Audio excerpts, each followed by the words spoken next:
Oh, hey everybody. What a day, man, what a day. And you know, excuse me. It's I'm saying what a day.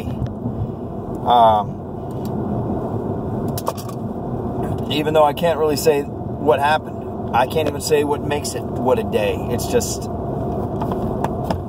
a feeling. It's just a vibe. Maybe it's just a mood, you know? I don't know, but man, I am in such an unbelievable mood today. I feel like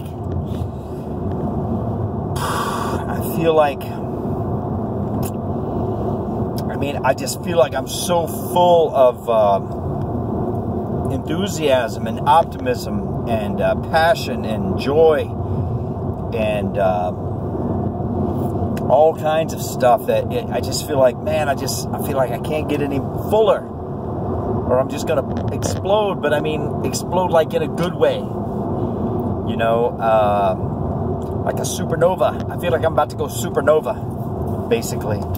Man, what a feeling.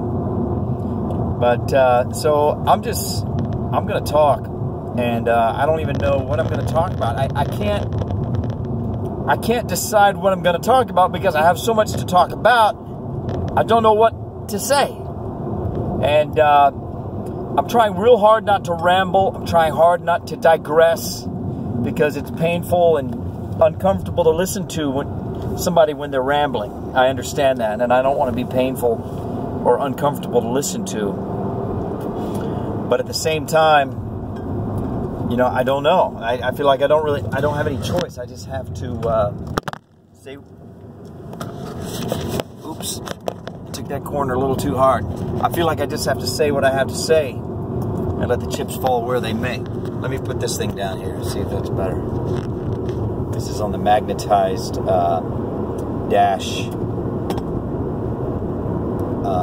phone holder thing, bob. But anyway, as opposed to just propping it up on my dashboard. So, all right. Oh, man.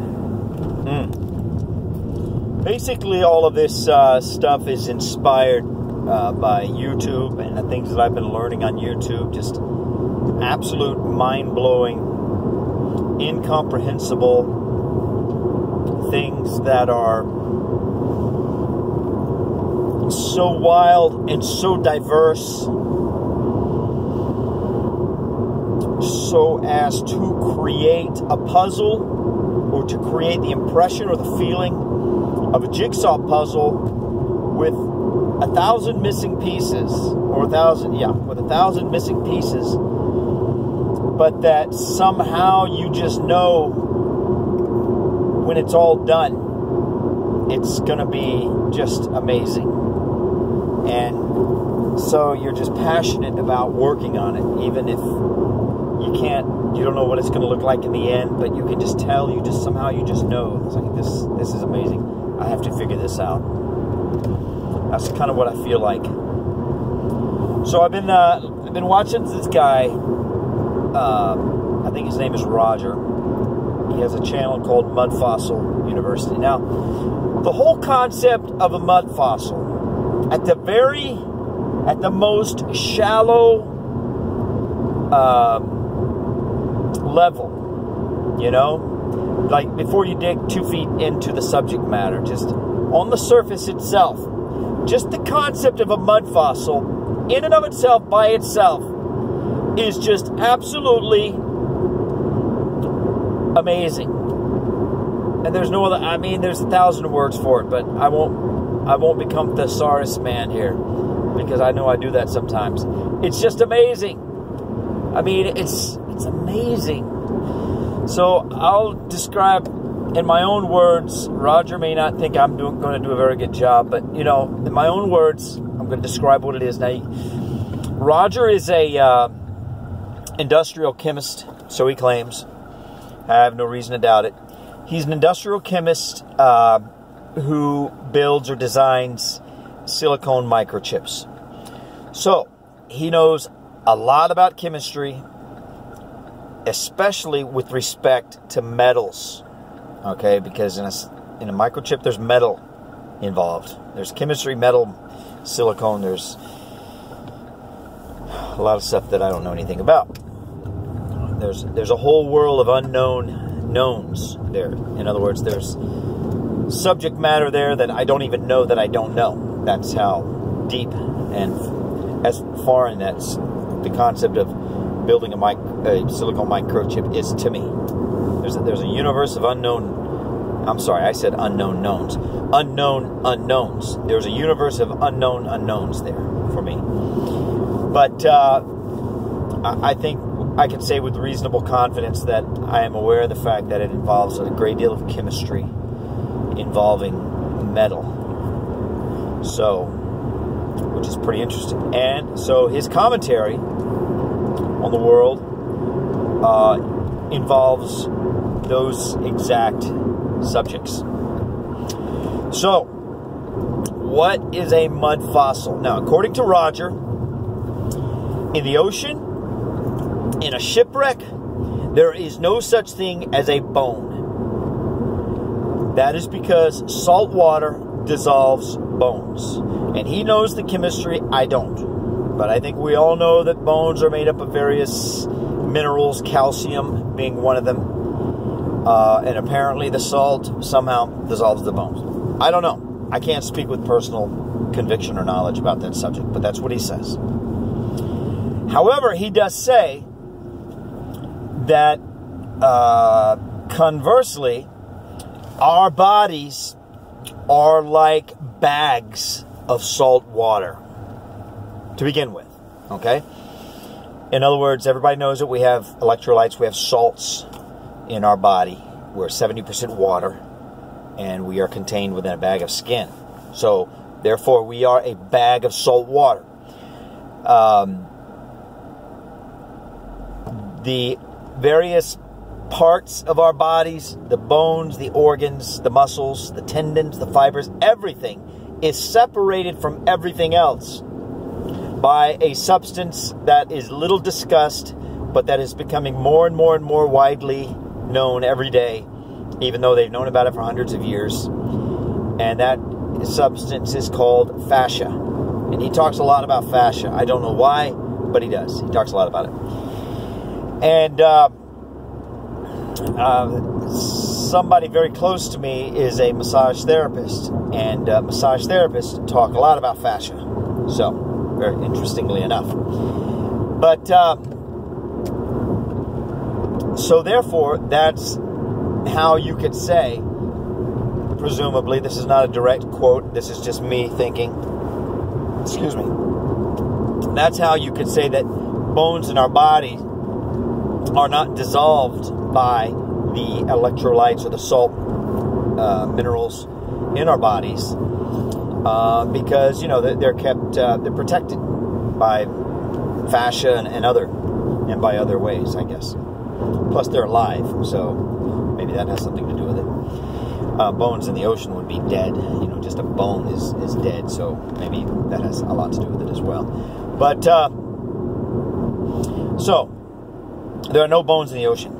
However, flesh, okay, in a saline solution, in a saltwater solution, regular flesh, muscle tissue, organ tissue, any type of flesh, is completely and totally unaffected by the saline solution because in our bodies, that's the type of solution in which it exists under normal living conditions, right? So you can see this is starting to get a little bit interesting. But what this means for mud fossils is where it gets just fascinating, and you may have already gone there in your mind, but probably not, because it's such a foreign concept.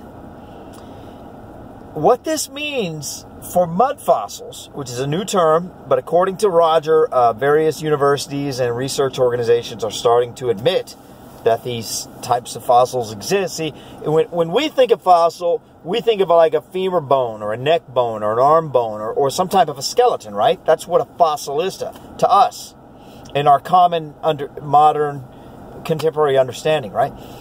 But what Roger's saying is that the earth is literally littered with fossilized tissue, fossilized organs, the brain. You find a rock, you find a stone in the field somewhere, you pick it up, it looks like a rock. It's just a rock. Maybe sometime if you're observant and you know a little bit about anatomy, you might say, hey, that rock looks like a lung, or that rock looks like a foot, that rock looks like a hand, that rock looks like this or that or that or this. In fact, that's exactly what he is saying these rocks are. These rocks are fossilized lungs. Not every rock, but organs do fossilize into rocks, and they maintain, not perfectly in all cases, but sometimes very perfect, but not always. They maintain their original shape as the organ that they were. And sometimes you can even see sometimes he shows you what even is the fossilized fascia. It's one of the reasons, it's one of the occasions or examples of him spending a lot of time talking about fascia. So, and it's right on the surface, obviously. But I mean, it's unbelievable. He finds a lot of fingers. He has a lot of fingers, and he can show you a lot of examples of where the blood from the creature leaked out before the organ became fossilized, and he can distinguish in the leaked out blood between an artery that leaked and a vein that leaked. The reason is, I mean, he's an expert on anatomy in addition to all this. Unbelievable. All right, so the arterial blood obviously is red, so it creates a rust-colored stain on the rock, on the fossilized rock. The vein blood is blue or greenish blue, but so it creates a black stain. Also, the arterial blood is, I think it's much more abundant in terms of how much of a stain it creates, because it's an artery. Veins have backflow regulators built into them, like little flapper valves that prevent blood from going in the wrong direction. So the flow of blood is more controlled in a vein. In an artery, the blood, like if you get cut, you cut an artery, it just goes crazy, it just starts squirting. If it's a big artery, it'll just start squirting out with your heartbeat, But if you cut a vein, it's not that way, And again, I don't know all the anatomy on that, but he knows it in excruciating detail. And so this is just the surface level. This is just 2 inches deep in the whole mud fossil thing. The rest of it is so, if that's not crazy enough, which that is pretty crazy. Okay. All right, so, but let me finish this part. This is just the 2-inch deep part. So, as a consequence of that, according to Roger, there are entire creatures that have been fossilized.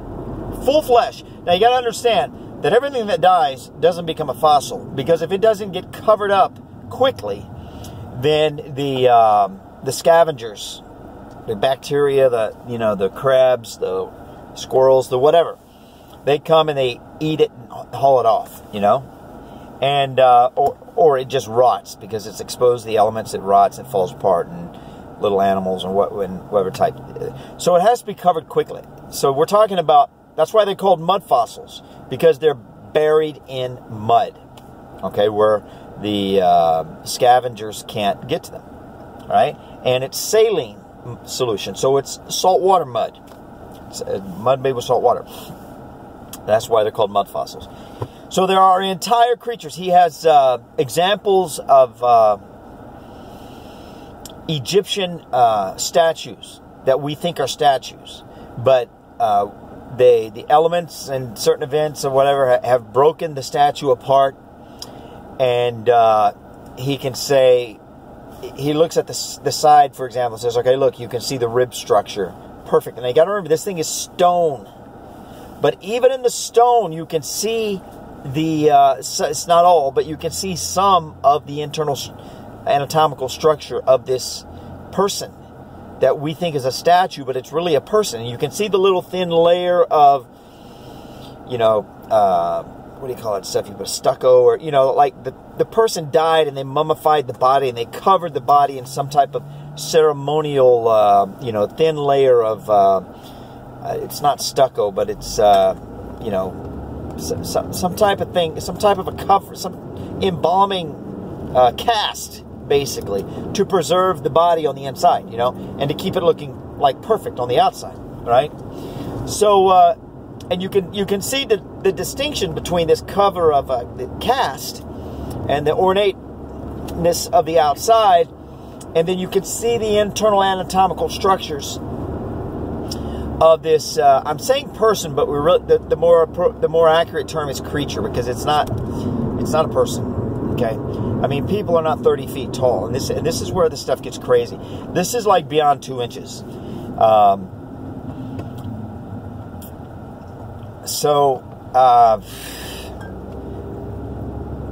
right, it gets really crazy. And the thing about Roger is, he goes straight from zero to crazy. He doesn't care.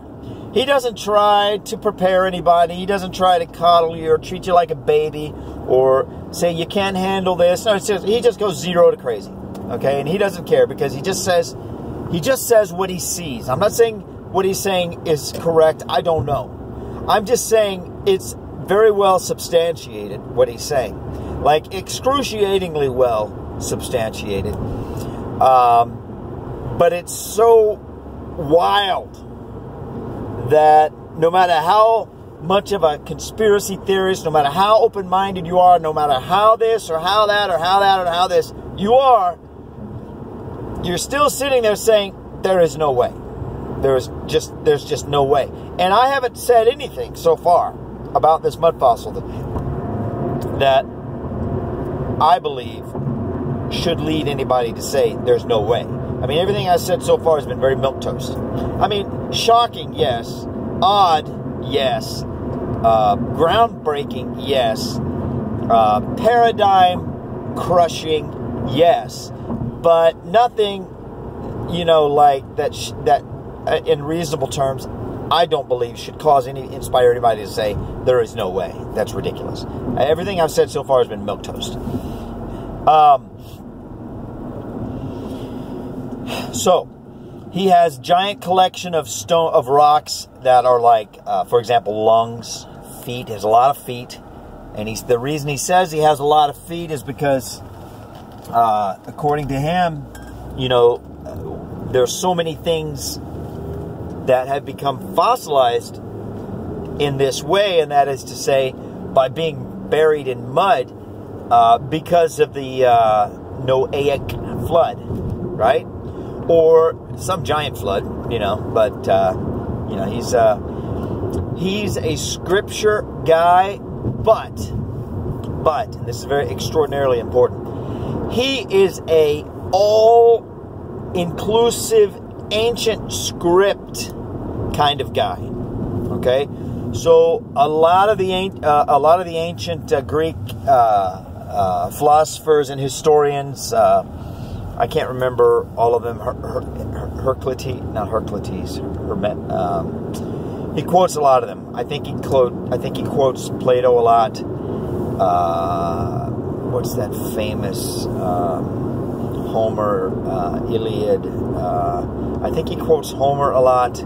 There's another one, Hermocrates. It's not Hermocrates. It's Heraclitus, or him. I don't know. There's a lot of famous ancient Greek historians and poets, but also Sanskrit. I mean, he quotes all of these ancient documents and basically regards any of them as having potential truth, a potential reliable truth. So what? It's so crazy. It's hard to even talk about. So. The world is just, according to him, the world is just littered with this stuff. Okay? But a big portion of what he talks about is giantism. So, Devil's Tower, for example, this mile or 2 mile wide supposedly lava-created structure that comes up out of the ground. It's got octagonal or some type of polygonal-shaped,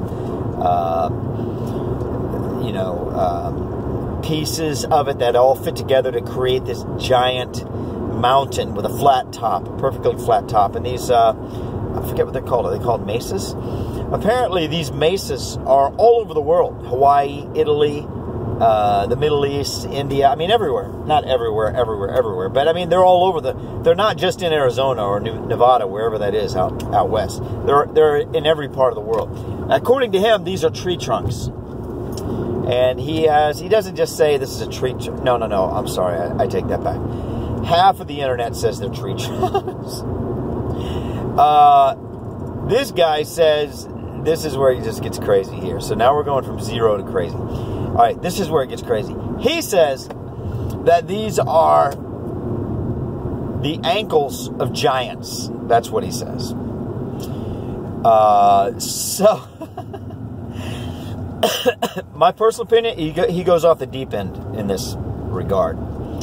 But he substantiates what he says. But I don't care how well substantiated something is. You can substantiate anything. You could substantiate the fact that Devil's Tower is the fossilized ankle of a giant. I mean, you could substantiate. That doesn't make it true, It is very well substantiated, but nevertheless, okay, regardless. So that's what he says.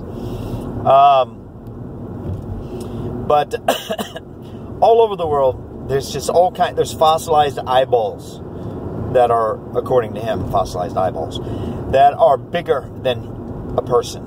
Like 8-9 feet tall eyeball, or 8-9 feet tall sphere of stone. There is an entire, I don't know how many square miles of somewhere that is just covered in balls, spheres, stone spheres. And I forget what he says that these are. I can't remember.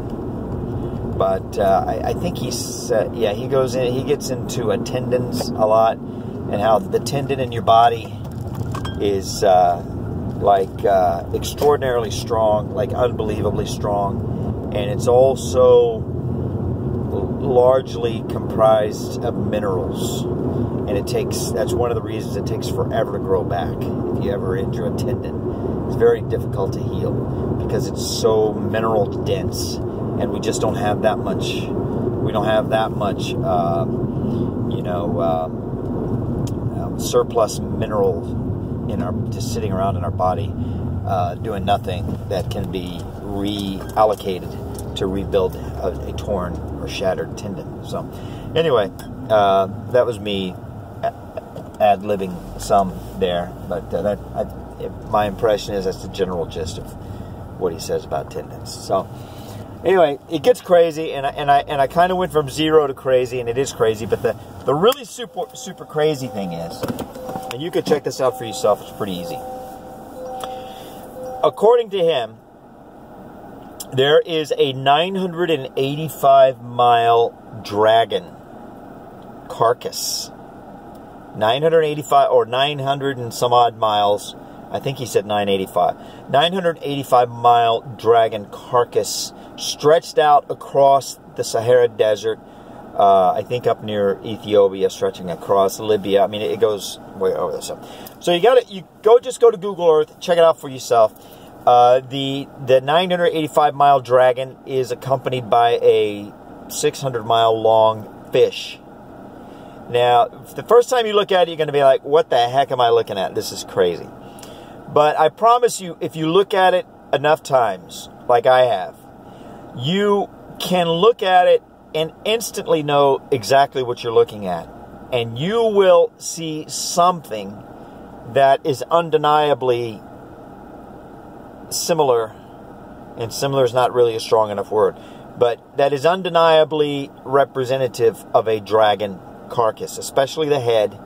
But the head, the throat, the stomach, the legs, the tail, everything is there.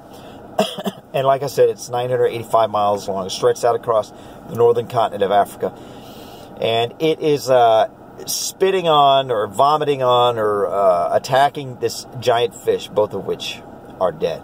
Now, obviously, and the effluents, like the fluids of a decaying animal are clearly visible. The scales of the dragon are clearly visible. I mean, you can imagine a single scale would be a mile long. I don't know. So, I mean, it's like I said, it's crazy.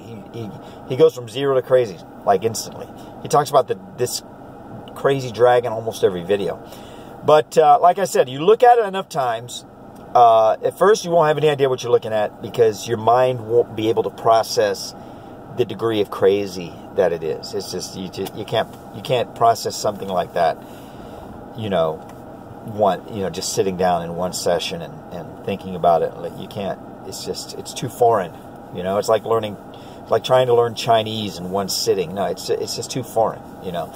So if you really want to take a serious stab at it in terms of being able to seriously say no way or yes way or possibly yes, I see what he's saying, but I'm having a lot of difficulty with it, and no, I don't think so, but I'm going to continue to look. Either of those options, seriously, I mean, any idiot can go there and look for 10 seconds and say that's the dumbest thing I've ever heard or seen or heard, or for 10 minutes, that's the dumbest thing. Any moron can do that, and that's what morons do. They just make knee-jerk snap judgments on things. They base the potential truthfulness or the truthfulness of something based upon their already existing state of mind, right? I mean, that's like the definition of a moron for me. I'm more of an Aristotelian in the sense that, what Aristotle said was the mark of an educated mind is the ability to entertain an idea without accepting it. I try very hard, and I take pride in the fact that I can consider the most ridiculous, absurd, crazy things for basically forever. I'll consider anything forever because you never know when it's going to come to you and say, aha, now I see what you're talking about. If I had made a judgment on this a year ago, I would have said it's absurd, it's ridiculous, and it's impossible. But now I see. You never know when that's going to happen. So you have to stay open. The only time I will ever make a decision is when I have no choice. Like if I have some type of responsibility or some position of authority. But even in that situation, I will simply say, this is my decision. I'm not going to say, this is the truth, because, I'm a child of God. My imitation or my ability to understand or my ability to, represent the truth is a childlike ability. Like a child who has a father who's an architect, and he sits at his father's desk and pretends to be an architect. It's childlike. Right? That's my best imitation of the truth. That's my best representation, no matter how good I am compared to other people. Compared to the truth, my mastery, my articulation is always going to be childlike. All right? Because that's what the truth is. The truth is like 1,000 oceans. Lies are like a stinking, filthy, pond that's grown over with weeds and full of,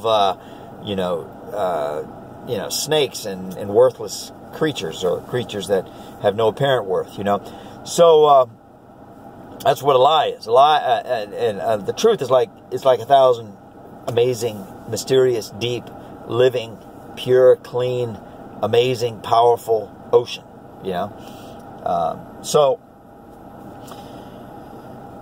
if you really want to take a serious stab at this, just pull up Google Earth and go look. Now, in there, you'll find something called the Eye of the Sahara. According to Al Roger, the Eye of the Sahara is Atlantis. You will find something called, in history, it's known as like the Straits of Hercules or something like that. Apparently, Hercules was a real historical figure, or maybe he was a mythological god. I can't remember. But there's something there, and when you zoom in on it and you look at it, it's undeniable that it's man-made, and it's just right there, and it's small. But when you look at the Eye of the Sahara, Roger can zoom in. He can show you where the boat docks were and the remains of ships, and I mean, it's just crazy. And then